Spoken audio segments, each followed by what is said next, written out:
कभी सोचा है कि पड़ोस में होने वाला एक छोटा सा झगड़ा कितना कितना बड़ा बन सकता है। आज हम एक ऐसे ही किस्से की तह तक जाएंगे। जरा सोचिए, क्या होता है जब एक बहुत ही मामूली सा भुला दिया गया काम पूरी की पूरी सोसाइटी में एक बवंडर खड़ा कर दे। आज इसी कहानी को हम परत दर परत खोलेंगे।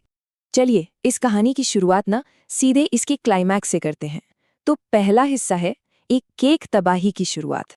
तो सीन कुछ ऐसा है, सोसाइटी के एक मेंबर हैं पोपटलाल। वो एक ढीले से पेविंग ब्लॉक पर फिसल जाते हैं और बूम, सीधा गिरते हैं उस केक पर जो उन्होंने अपने बॉस की एनिवर्सरी के लिए मंगवाया था। मतलब एक झटके में सब खत्म।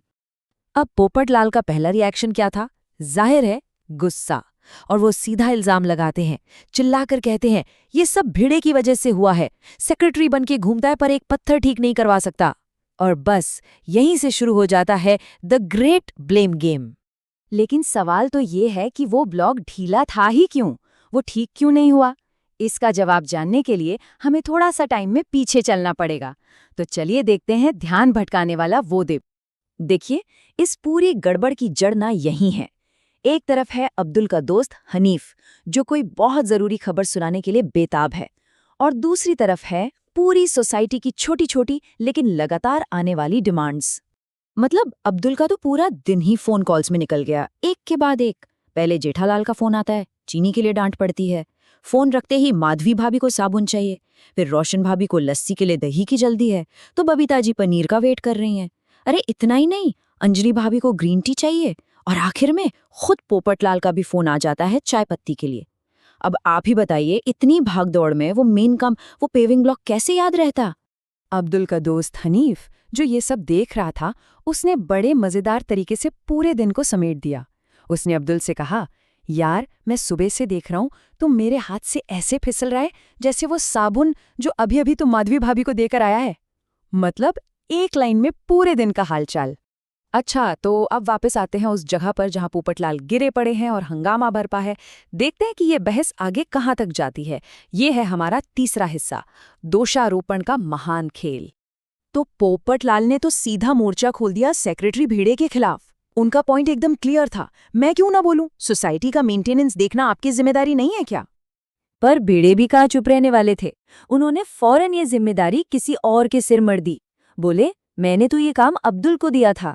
अब यहाँ एक बड़ा सवाल खड़ा होता है ना, कि फाइनल जिम्मेदारी किसकी है?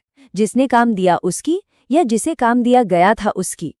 और इसी गहमा गहमी के बीच हनीफ, जो कि एक आउटसाइडर है, वो एक बिल्कुल अलग ही एंगल सामने रखता है। वो देखता है कि कैसे पूरी की पूरी सोसाइटी अब्दुल पर डिपेंडेंट है। वो कहता है, ये लोग तुम्हें डांटते भी हैं, तुमसे उधारी पर सामान भी लेते हैं, दुकान का बिल भी फाड़ते हैं, और गलती का बिल भी तुम्हीं पर फाड़ देते हैं। तो आखिर में गलती है किसकी? चलिए देखते हैं। पोपटलाल के हिसाब से तो सारी गलती सेक्रेटरी भिड़े की है। भिड़े के मुताबिक ये अब्दुल की लापरवाही है। और जेठालाल का तो अलग ही टेक है। वो कहते हैं पोपटलाल को ही देख के चलना चाहिए था। लेकिन शायद सबसे सही बात हनीफ ने कही, कि गलती किसी एक की नहीं बल्कि पूरे सिस्टम की है। एक ऐसा सिस्टम जो एक अकेले आदमी पर इतना बोझ डाल दे कि उससे गलतियां होना लाजमी है। अब इस पूरे झगड़े को ठीक से समझने के लिए ना, हमें गोकुलधाम सोसाइटी के ओवरऑल माहौल को भी समझना होगा। तो चलिए चलते हैं चौथे हिस्से की तरफ, गोकुलधाम सोसाइटी में जीवन। देखिए, ये जो झगड़ा हुआ ना, ये एकदम से नहीं हुआ। सोसाइटी पिछले कुछ दिनों से काफी स्ट्रेस से गुजर रही थी। पहले तो कुरमुरा कुमार और चना कुमार की पॉलिटिकल राइवलरी चली। फिर कल ही एक बहुत बड़ा और मुश्किल मिशन पार खत्म हुआ। और पिछली रात को ही सबने एक साथ बैठकर थोड़ी राहत की सांस ली थी। असल में गोकुलधाम सोसाइटी एक मिनी इंडिया जैसी ही है। एक ऐसी जगह जहाँ छोटे मोटे ड्रामे और बड़े बड़े कम्युनिटी एफर्ट्स, ये सब रोज की बात है। यहाँ इमोशंस हमेशा हाई रहते हैं और रिश्ते भी उतने ही गहरे हैं। लेकिन ठहरिए, इस पूरी कहानी में एक धागा अभी भी बाकी है। एक ऐसा राज जो पूरे मामले को एक नया ही मोड़ दे सकता है। और ये है हमारा पांचवा और आखिरी हिस्सा, हनीफ का अनकहा राज। तो अब लौटकर आते हैं उस सबसे बड़े सवाल पर। इस सारे शोर शराबे और हंगामे के बीच वो बहुत जरूरी खबर आखिर थी क्या, जिसे सुनाने के लिए हनीफ बेचारा दिन भर अब्दुल के पीछे पीछे घूमता रहा? और इस राज को और भी गहरा बना देती है नरेटर की ये लाइन जो कहती है, हनीफ जो खबर बताने वाला है वो चिंगारी है जो गोकुलधाम वालों और अब्दुल के रिश्ते में आग लगाने का काम करेगी।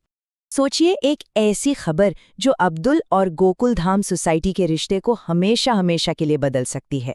तो सवाल ये उठता है कि क्या एक छोटी सी भूल सिर्फ एक केक गिराती है, या फिर वो पूरे समुदाय के आपसी भरोसे और रिश्ते को भी बिखेर सकती है। ये सोचने वाली बात है।